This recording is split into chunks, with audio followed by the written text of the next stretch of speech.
Welcome to the Hope Streams podcast. I'm Crystal Wade, your host, and I am blessed to have CJ Wade, our guest, continuing with me in this series on the end game. Welcome, CJ. Hello. Today's topic is that really what I want? What we see enters us because the eyes are the window to the soul. And in the realm and the conversation about video games, media, and tech, it is very evident that it enters through our eyes. And then what enters through our eyes enters us. So CJ, would you tell us more? Yes.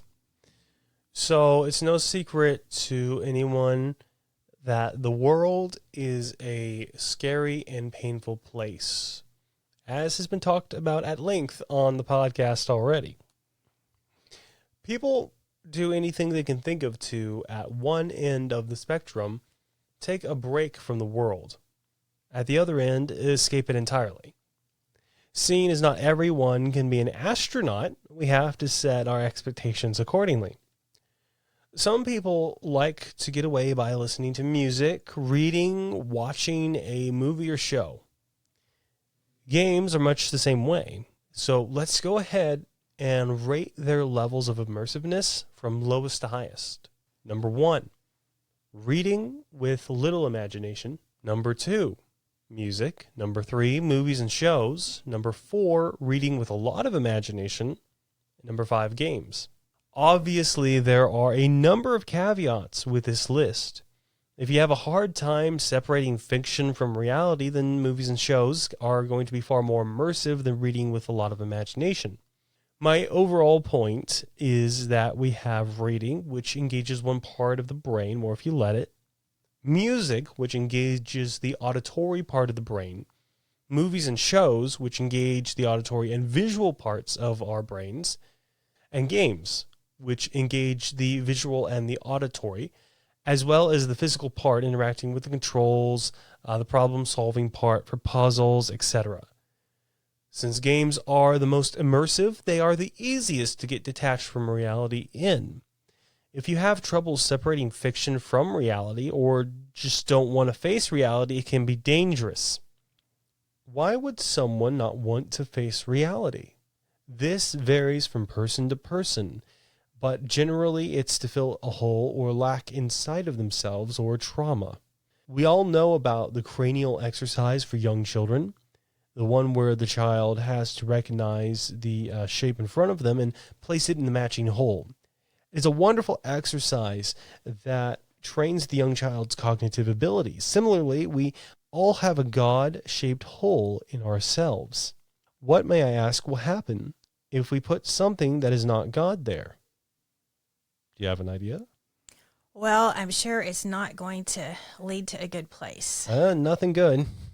God belongs in the God-shaped hole. If we put something in the place of God, it becomes an idol. Here's the part you need to hear. Everything can become an idol. Here is a non-comprehensive list. Money, work, church, specifically serving the church before serving God, cars, fishing, overpriced coffee, etc. Those are the obvious ones. Here's a list of less obvious idols.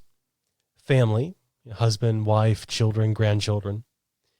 Pets, anything you think about a lot. This last one is something that I need to be keenly aware of. I work with computers, so I end up thinking about them a lot.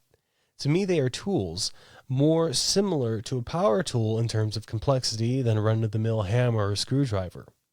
I enjoy learning about how they work and making them work for my exact needs. It can be a lot of fun. However, if I end up thinking about it for too long, even when I'm away from them doing other things, then I know it's too much and I need to pump the brakes, stop, and surrender my mind and thoughts to God. Surrendering to God has been one of the best things I have made into a habit. It has helped me a lot as I go through life daily. Loss of focus, surrender to God. Off-topic thoughts from the task at hand, surrender to God.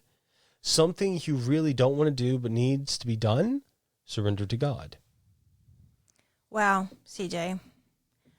I wish I had known that when you were little. I wish I had known that when I was little.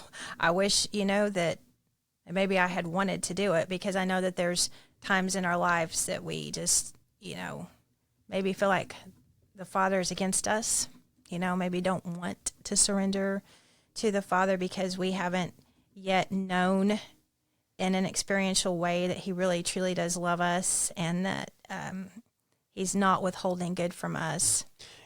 Sometimes we just need to be knocked down in order to see that he does love us, because that's what the Apostle Paul went through. He got knocked off his donkey in the middle of the desert. Right. And then he was able to truly see, because how he was seeing previously, he was blind. And the desire to please God was always there in Paul. Right. Really. Right. Because he was like, in terms of the law, the Old Testament, he was faultless. Right. As given to us by himself in one of his letters. But that's not how he could get close to God. Right. And it took him getting knocked off his donkey to figure that out, or to come to that realization. Right.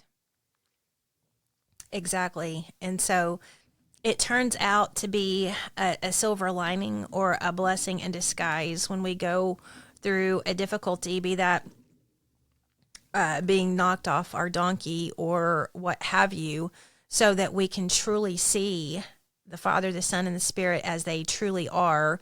So then we will have a desire to surrender to them. So that can be a blessing in disguise. And then on the other hand, we can just take wisdom, and it's always in our benefit to hear someone that is walking with the Lord, and then to take faith from their lives.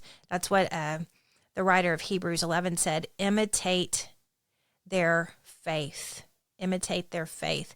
And so, CJ, then, extrapolating from your life, then just when we're going through something that is hard or challenging, or we don't want to do it, or whatever the situation is, just surrender that to the Father and then receive his grace to help. And you've experienced that in your life.